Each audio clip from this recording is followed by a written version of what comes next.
Hi everyone, I'm Sanjana and I have Priya with me today to talk about Instagram marketing. Hi Priya. Hey Janj. Okay, that's how I call you. So I'm comfortable saying Janj rather than Yeah, calling you Sanjana. yeah. Because Priya and I have been working together for the last 5 years in the same company. So Right. yeah, that's how we call each other. I call her Pri and she calls me Janj.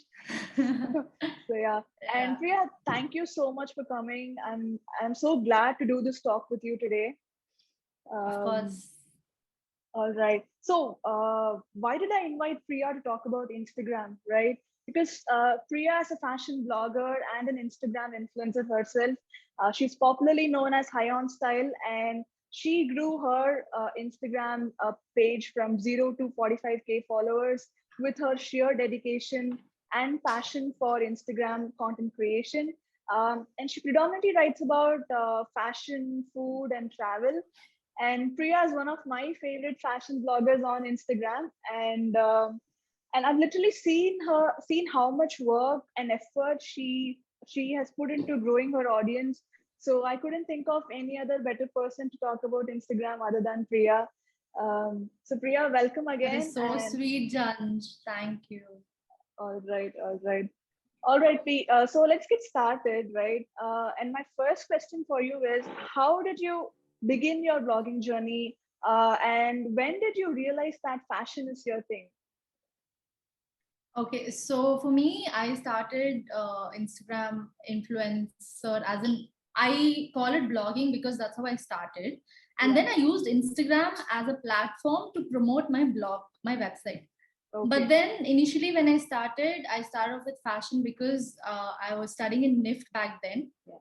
and most of my interests were inclined towards fashion, and that's why I wanted to write about it. And I started writing about fashion, and then slowly I started writing about beauty, lifestyle, travel. Nowadays there's also technology, so basically I like to write, let it be anything. So that's how I started. And of course, when I started, I never thought that it would be a money generating platform or something of that sort. It was more like a hobby. So uh, it was more like a part time job that I was doing. And Yeah. now that people know what blogging is, and everything right now is Instagram, Janj, literally everything, no matter. Even I think we have even hippo video. பேசலாமா இப்போ video பத்தி இல்ல cut பண்ணிடுவியா? Yes. No. Talk about it. Okay. Yeah. So even our company, right, where we work, we have an Instagram account. As in, it is that important to have, Yeah. as in to have your presence on Instagram. So yeah. And when did you begin your Instagram journey or blogging journey? 5 years back, I think it's going to be 6 years this year. My journey is pretty much a very slow journey because when I started, it was more of on and off. So one day I'll be like, you know what, I'm gonna blog, I'm gonna do this, and other say 6 months I'll take a break. I'll be like, you know what, let me just chill. I don't know what I'm gonna do with it. So it initially it was very random, and then it actually became quite serious only a few years back. So it's Okay. been 5 years actually looking back. All right. And it took you 5 years to grow your followers from 0 to 45K, right? Yes, And also, yeah, in fact, I know that a lot of fashion bloggers these days use bots to get right. followers, right? So how do you grow your followers organically? Actually, it's a very vast topic because it's not very easy to get followers organically on Instagram or YouTube or any other platform, to be precise. But then it takes a lot of time, it takes a lot of patience, and also one main thing is to be very consistent. Okay. And I've personally seen people who have bots on YouTube or Instagram, wherever, but then what happens is when you look at such things or when you try to get followers that way, Instagram actually decreases your ranking. They actually do have something like that. So at some point when say if a few years down the lane, if Instagram is going to uh, suddenly take a decision that they're going to remove all the accounts with bots, then you might not even have an account, right? So that's actually not very ethical and the best way to do it. But then being in the southern part of India is what I would say is definitely a downside of being an Instagram influencer, because the growth is very slow. But then if you look Oh, at North Indian bloggers, they grow like this, like that's how it's always there. And it's a very common topic. It's been spoken by a lot of people who are content creators in the South. So here, generally people right now they're evolving. Right now they want to know about blogging. They want to support bloggers on Instagram. But then initially, a few years back, it was very slow, because when I started, even I didn't know what blogging was. But then only after I started, I realized, okay, this is how I'm supposed to do it, and I learned it throughout the journey. okay. Do you think the bias has to do with the awareness, or is there anything? Is there anything else? I think it's mostly awareness, but then it's also what to say. In general, fashion industry always in Chennai or Tamil Nadu to say it's a little behind, right? So people are still learning. They're still getting to know what all of this Right. is. So only when you get to know what Instagram marketing is, that's when you start following influencers or content creators, and you get influenced by them. So I think that's pretty much it. Got it. Got it. And Right. what do you think? Like, what do you think is important to become an Instagram influencer? Can you give me like 3 tips? Okay, so when you ask for tips, I think firstly, passion. You just can't do it for the sake of it, because a lot of people, they just want to be Instagram influencers, right? You can actually make it out when you look at them. You're like, okay, I don't want to follow this page, right? You Mm, should have the passion to do it. You actually want to do it because it gives you happiness or the satisfaction. And then slowly, as much, when you start enjoying that, then people will automatically start following you. That's what I believe in, Janj. And one more thing is consistent. If you're okay to be consistent, or be there to show your content, to take whatever that it takes to become a blogger, if you're ready to do it, then do it, but always be consistent. And then the last tip would be is to be unique, right? When you look at someone, yes, you can get inspired by them, but then don't try to just do what they're doing. I mean, you have your own style. If you look at my Instagram, my page, you'll make out like my style or my way of writing is very basic. I don't experiment at all. I don't do fancy stuff. Mine is super basic, because I want people to relate to my style, more like a girl next door. When people look at my profile, they should be like, what, even I can easily wear something like that.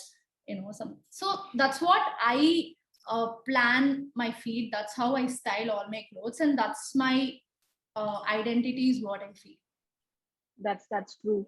And do you think like tech companies can shine on Instagram? Do you think B2B companies can shine on Instagram, or is it only non-tech and those type of content work on Instagram? I personally feel that tech companies should be there on Instagram, because it is more of a brand awareness, right? Even if it's Mm, not sales or whatever, that is more like people knowing your brand, or you being out there in front of millions of people. So I think it is definitely important for them. But then right now, I don't see many B2B companies, actually marketing themselves on Instagram, right? It's mostly B2C. That's what yeah, even we see on Instagram. But then right. slowly it might evolve, or there might be companies already doing it. We might not know it, but I just feel everyone, it doesn't matter B2B, B2C, you just have to be there, because Instagram is like the platform right now for you to market whatever that is. So, yeah. And also, I think entertainment is something that's really important if a B2B company wants to shine on Instagram, because we go to Instagram to entertain ourselves, right, by watching videos, Right. Uh, yeah, Correct. memes, all of that. So if B2B companies Correct. could invest more time on creating entertainment oriented content, I think that's one way to shine. All right. Actually, that's how I see a lot of companies doing it already. Even though they don't Mm, market the product, they at least post something that is viral at the moment. So they try to relate that with their yeah, company, and they somehow create content. So that's actually very nice to see. that's true. And I like, whenever I open Instagram, right, I see your story on the top of that, Hmm. the story bar. Right, So right. how do you create content so consistently? And any tips for companies and B2C or any bloggers to create content consistently for social? Janj, I think you already know, right? I also help few brands build the Instagram marketing on Instagram. So, as even as a brand and as a blogger, it's very difficult to be consistent.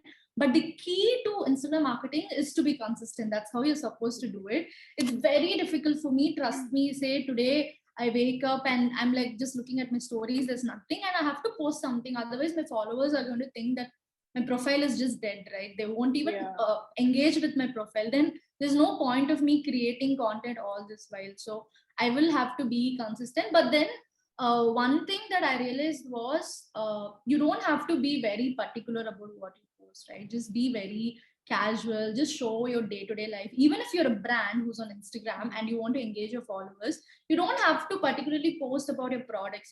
You can show around, you can show what you're doing in a day, what you're cooking. I'm sure people love that stuff because Yeah. I do that for the brands that I'm taking care of on Instagram. What I do is I just tell them, hey, you know what, today take a break, just post about, give me stories about what you're doing today, what you're cooking, and how you're planning your day. So we'll post that, and you won't believe me, Janj, more than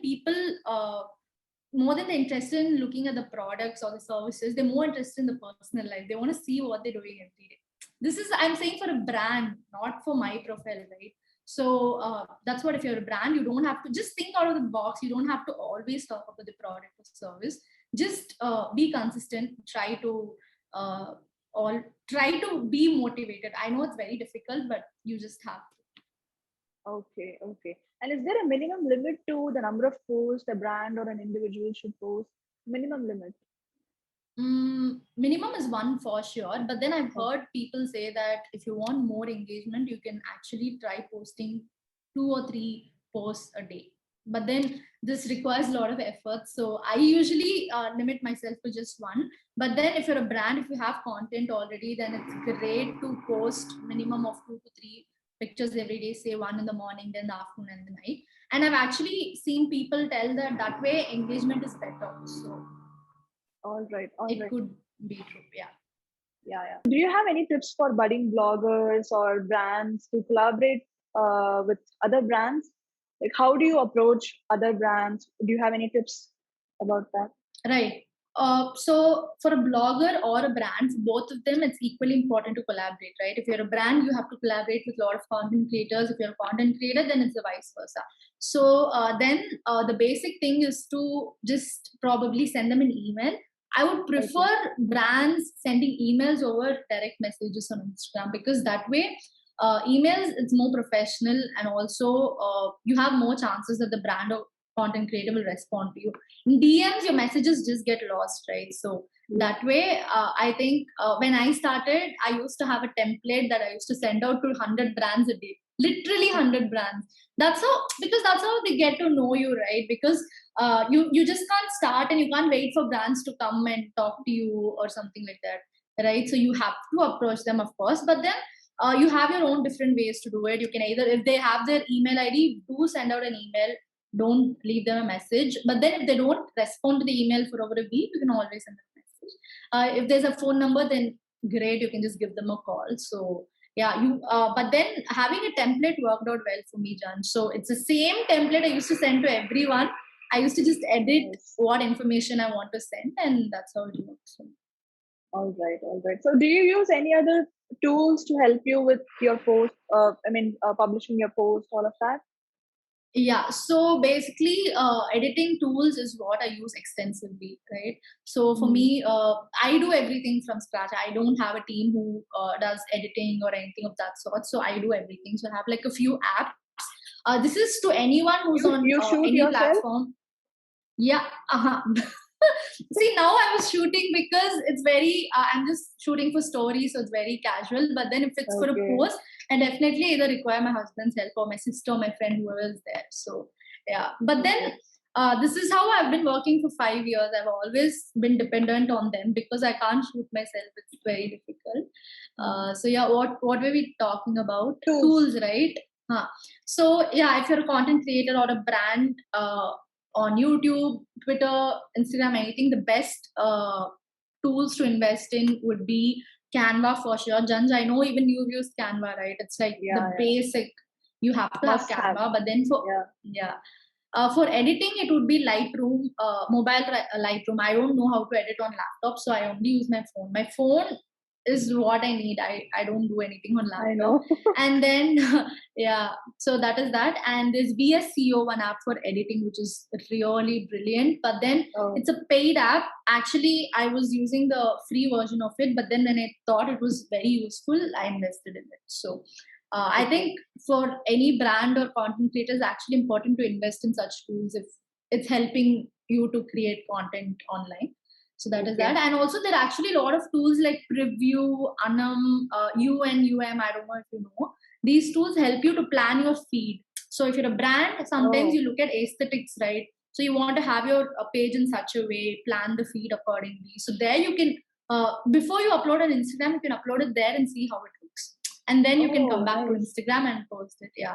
So, and there's also tools like Schedule or many tools that help you to auto post your pictures on Instagram. You don't have to manually do it. So you can schedule them. But for me, I used them twice, but then it didn't work out very well. So I just like manually posting them. But then if your brand wants to do like 3 posts a day, but then you don't have time, you can always look at those tools. Got it. All right, Pri. I think we have reached the end of the conversation. So before I wrap it up, let's do a quick rapid fire. All right.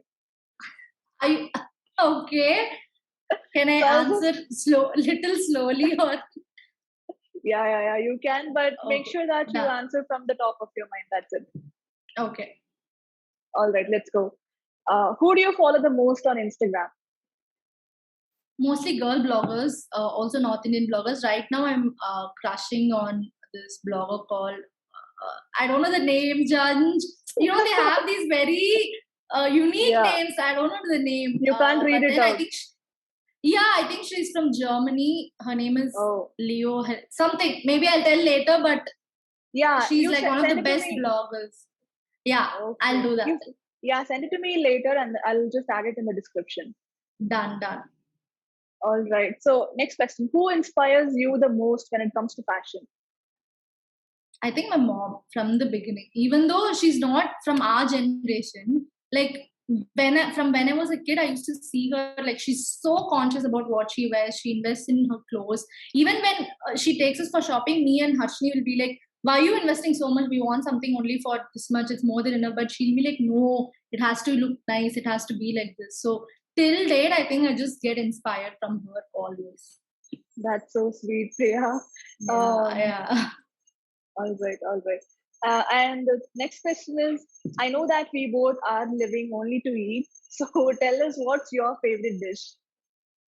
My favorite cuisine is Asian. Janj, you know us.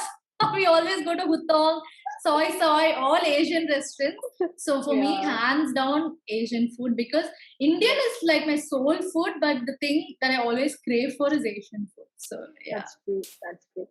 All right. So being an Instagram influencer, right, have you ever felt or thought it would be great if I had this data about my followers?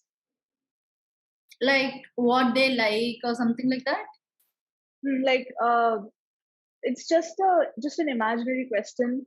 So have you ever felt that, what if Instagram could give me this data about my followers so I can, make wise decisions?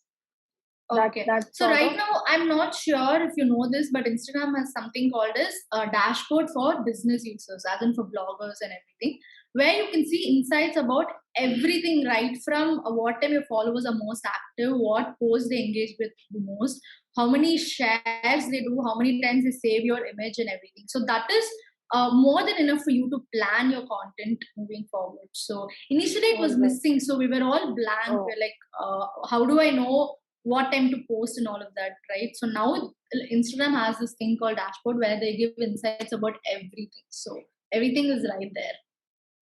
Got it. Got it. Yeah, that Yeah, makes sense. All right. right. And you like creating video content or text photo based content?